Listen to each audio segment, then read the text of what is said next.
Welcome to today's episode of Pulse of Wisdom that are building and defending the family of God. Our title for today's Pulse of Wisdom is Part 2 in the series, How to Make Great Impact in the Year 2024. We'll carry on from where we left off yesterday, and a major verse yesterday, which you also use a lot as we go through the series, Luke chapter 14, verse 28.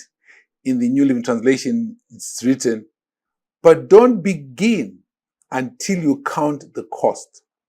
For who would begin construction of a building without first calculating the cost to see if there's enough money to finish it?" This is amazing. Well, yesterday we looked in great depth on the importance of vision and the importance of having a vision statement. It's quite important. And of course, the vision statement, we did that in great detail yesterday.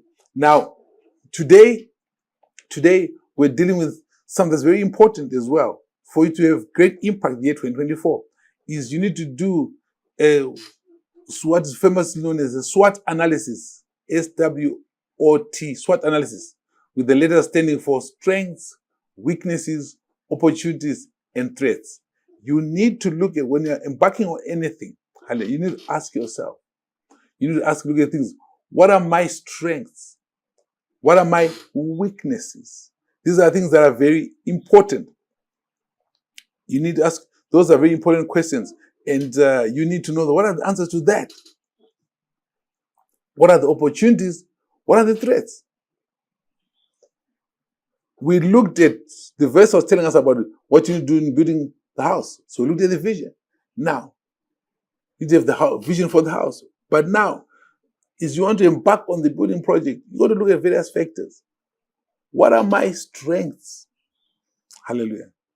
Strengths are areas where you excel in and have advantage over your peers or colleagues.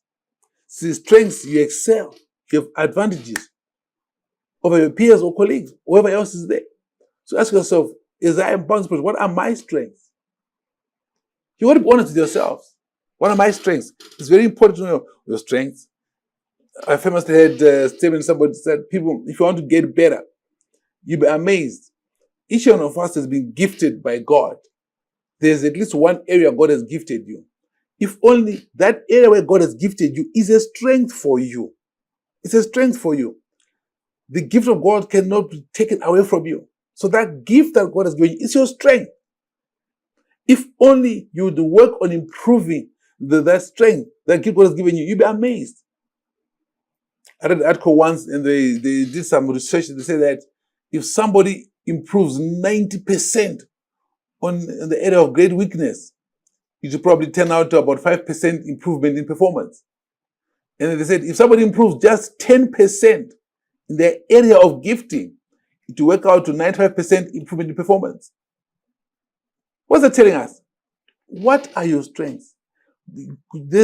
God has a purpose for you and has designed you to fulfill your purpose in this life.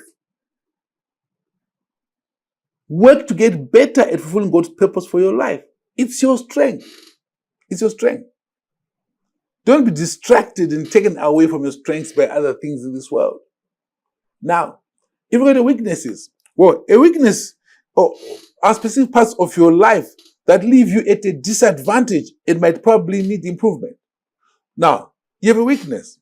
There is a disadvantage. Yes, you must aim to improve in your weakness. But don't be so focused in improving on your weakness at the expense of fulfilling God's purpose for your life. So, the areas where you are lacking, get some additional training. And additional training doesn't necessarily have to be a degree or a master's. In some cases it is. But many times you'll be amazed that just a 1-day course, 2-3 day course, 1 week or a few weeks or 1 month course. And some are available online and many are available for free as well. You got to ask yourself. How can you improve in your area of weaknesses? Because there's some weaknesses, if you don't improve in them, they can make you fail to function in your strengths. I'll give you an example. Every Christian is supposed to be a person of intercession, a person of prayer. Every Christian must pray. But there are some people that want an extra gifting and passion for prayer. Passion for prayer that is so, it produces so much results. There's a famous evangelist, man of God, Finney, many years ago.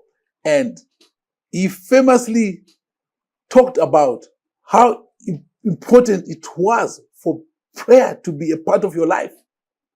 And he had some people that used to intercede for him as well.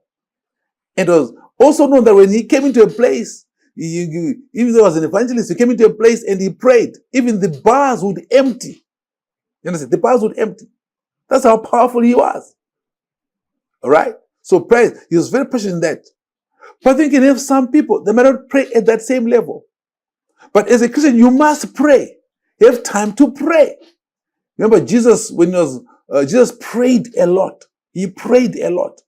And when he was facing crucifixion, what did he do? Just for his crucifixion, he took his disciples, the senior disciples, Peter, James, and John, and said, come with me, come and pray.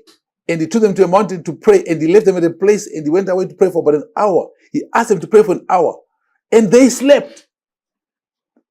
3 times they slept, they didn't pray. And Jesus put out, he wasn't expecting them to pray as he often and as much as he prayed, but he expected them to pray. Jesus one time prayed all night just to choose the 12 apostles. Now, on this occasion, for his arrest and crucifixion, he wanted Peter, James, and John to pray with him for just 1 hour, 3 times, for a total of 3 hours. And they didn't pray. And what happened to them? They fell into temptation. Because they just said, people fall into temptation because they don't pray. Just said, pray so that you don't fall into temptation. So you understand that now. So you got to look at what are your weaknesses? And work on improving them. I would say to you, prayer is a must for every Christian. But there's a level that God wants you to pray at. It's an effective level. It's very important. It's very, very important that you got to ask yourself, what level are you praying at? Everyone must pray. Hallelujah. And as you pray, it will help you to make your gift that was given you flourish and produce tremendous results and have impact. You'll be impactful. Without prayer, you will not have impact, no matter how gifted you are. So you want to have impact 2024. Yes, focus on your strengths. Yes, it's important to pray. Well, we'll end here for today. I encourage you to invite other people to make sure you take them to this coming weekend Sunday service. There'll be phenomenal in all branches of West Assembly. Hallelujah. And others throughout the world. And everyone that's connected to us in this broadcast. Be people that will evangelize souls, win souls, and take first-timers to church. And we follow up others might have started going to church. Thank you for watching. God bless you.